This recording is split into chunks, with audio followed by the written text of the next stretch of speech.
Добар ден и добре дојдовте. На почеток на вестите гледаме кои настани го одбележаа денот.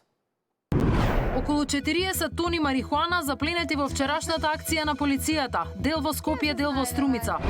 Охрид и Струга добиваат камери како дел од Сейф Сити. За еден ден фатени 11 возачи без дозволи, меѓу кои двајца малолетници. Од Букуреш до Кочани, што научија Романија и Македонија од двете најголеми трагедии во нивната историја. Романски представници ги споделија искуствата и предизвиците по пожарот во колектив. Најголем број синдикални организации го префаќаат предлогот на владата за раст на платите. Се чека официјален одговор од УПОС. ВМРО-ДПМН избира ново раководство. Најавено е дека Мицкоски ќе ги укине подпредседателските места во партијата како дел од партиската реформа. Разговори помеѓу САД и Иран во Оман, ублажување на тензиите или вовед во директен конфликт. Информација која пристигна од Министерството за внатрешни работи е дека во Охрид и во Струга ќе се постават вкупно 40 сообраќајни камери како дел од системот Безбеден град. Системот има за цел да го зголеми редот на патиштата и да ја подобри безбедноста преку детекција на прекршоци. 4 камери веќе биле поставени на автопатската делница Охрид-Кичево меѓу селата Гуренци, Требиништа, Ботун и Новосело, но засега не издаваат казни бидејќи се во фаза на техничко тестирање. Од СВР Охрид посочуваа дека системот ќе придонесе кон намалување на сообраќајните незгоди и последиците по учесниците во сообраќајот, особено пред почетокот на летната туристичка сезона. Синдикални организации го префаќаат предлогот на владата за раст на платите. Се чека официјален одговор од УПОС. ВМРО-ДПМН избира ново раководство. Најавено е дека Мицкоски ќе ги укине подпредседателските места во партијата како дел од партиската реформа.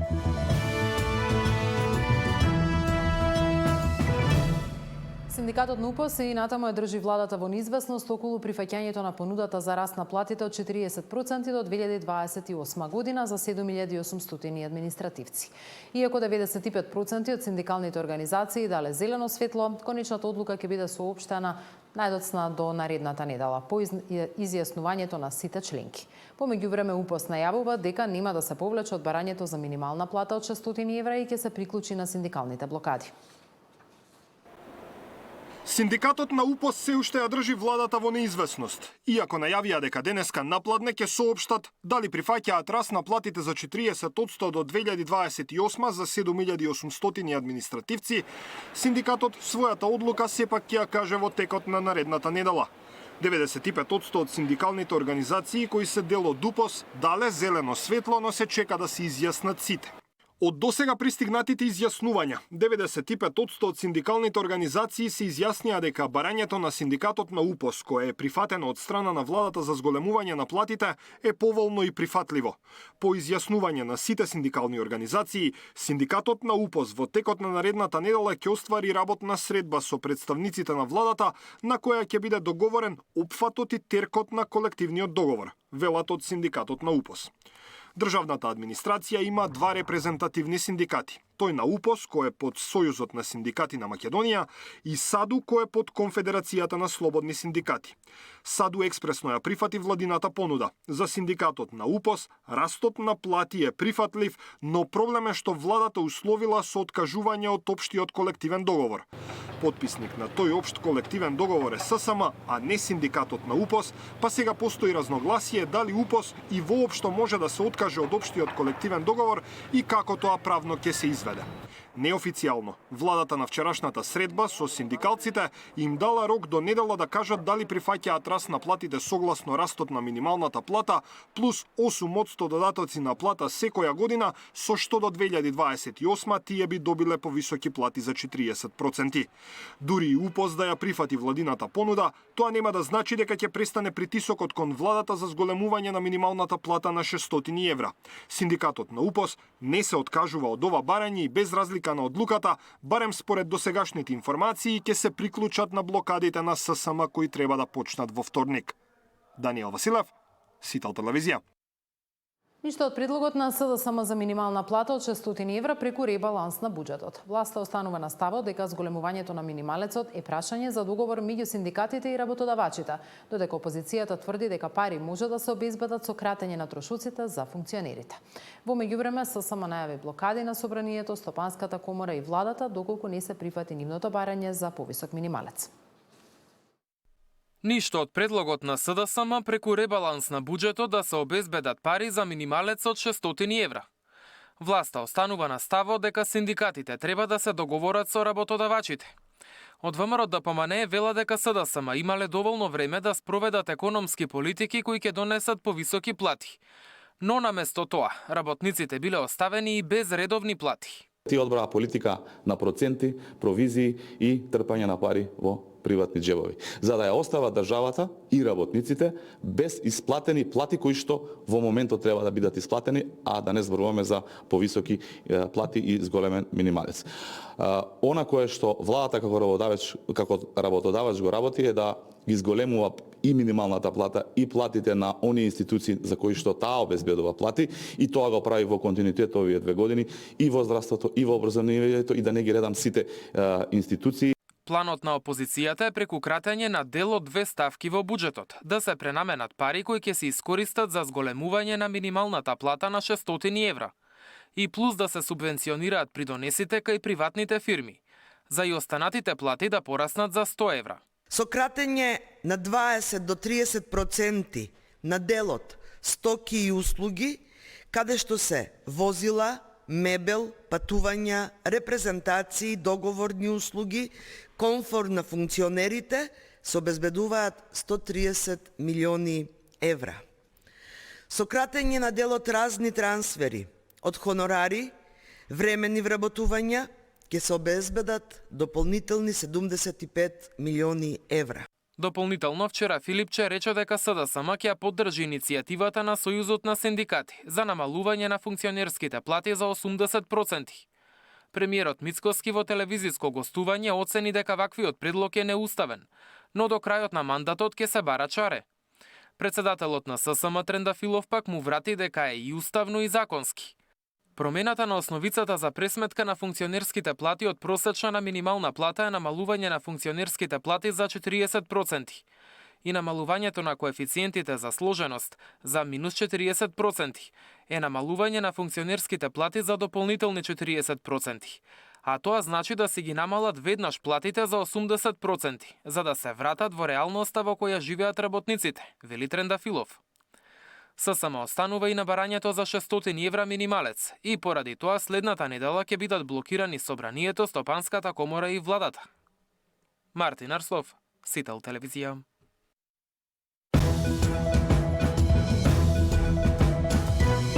Ја прифати ли УПС понудата од владата за раст на платите во јавниот сектор? Може ли да се откаже од одредбите во општиот колективен договор? Останува ли барањето за повисок минималец? Тема на денот во 19 со Трпе Дејановски, председател на УПС.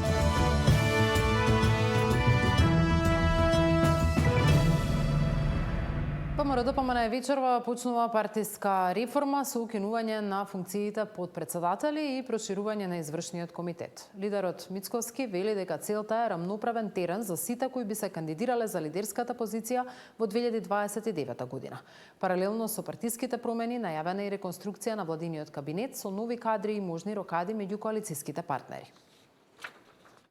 Без партиски подпредседатели, но со поголем извршен комитет, нови имиња во раководството и во општинските комитети. Владеачката ВМРО-ДПМНЕ вечерва на состанок на Централниот комитет ќе ја почне реформата најавена уште на декемврискиот постизборен конгрес.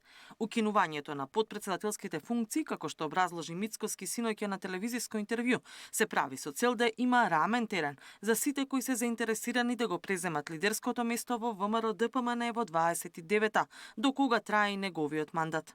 Очекувам отприлика 20 до 25% нови луѓе кои што ќе бидат составен дел на извршниот комитет на партијата.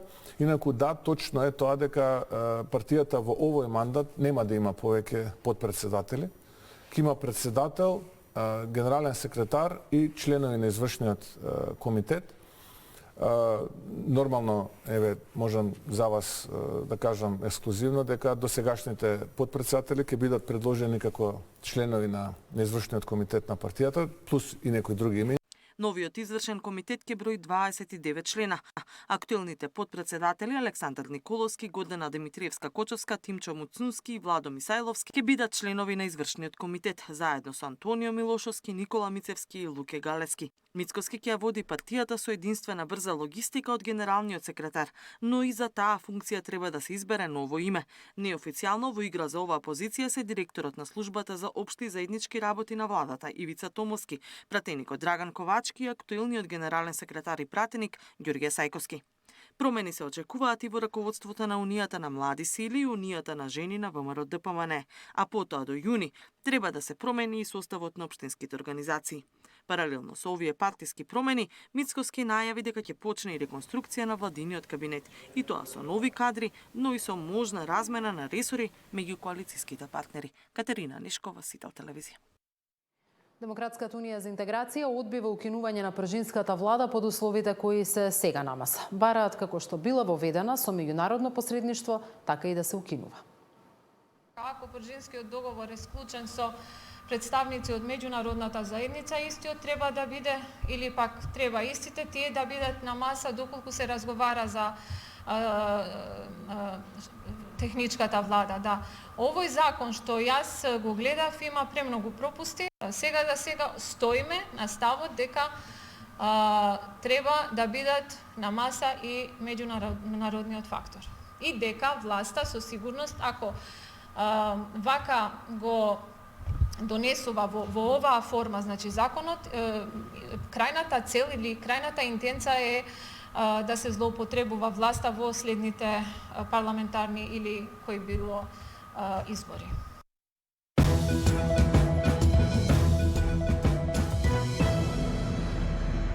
Новиот закон за високо образование, кој е објавен на ЕНАР, воведува построги критериуми за работа и студирање со цел подигнување на квалитетот на универзитетите. Само првите 4 на националното рангирање ќе може да спроведуваат докторски студии, а институциите што нема да ги исполнат условите ќе мора да се затворат или да престанат временно со работа. Се заоструваат и правилата за избор во академски звања, со повеќе научни трудови во реномирани меѓународни списанија.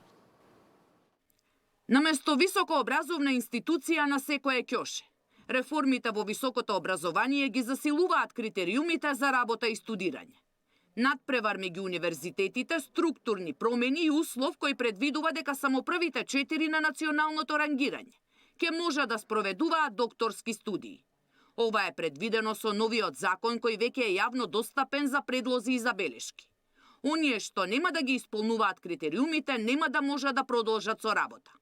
Например, 10 години да имаат, да постојат, да имаат објавено нивните научници најмалку 500 трудови, да имаат по 3 ментори за секоја студиска програма и уште неколку други кои кумулативно ќе треба да ги исполнат без оглед дали се наоѓаат први или последни на ранг листата. Бидејќи многу брзо ќе треба сите јавно високообразовни установи во Македонија да се прилагодат на условите, очекуваме дека релативно голем број од нив ќе се само затворат или ќе бидат затворени по сила на закон. Со новите законски решенија ќе треба и поголема мака за стекнување на титулата доцент или професор. Министерката за образование вели дека мора да се смени сегашната состојба, доколку сакаме некој од нашите универзитети да се најде на Шангајската листа. Од сега ќе има обврска до изборот да изработи и објави најмалку 6 до 7 трудови, од кои 3 до 4 треба да бидат објавени во списание со импакт фактор. Светската статистика вели дека за еден универзитет да се најде меѓу најдобрите 1000 на Шангајскиот ранг листа, треба годишно да продуцира и објавува најмалку 1200 трудови во списанија со фактор на влијание. Нашите најдобри универзитети годишно објавуваат 300 до 500 такви трудови. Законот за високо образование и за квалитет во високото образование и науката веќе се објавени на ЕНЕР, а деновиве треба да биде објавен и Законот за научно-истражувачка дејност. Сања Димитровска, Сител телевизија.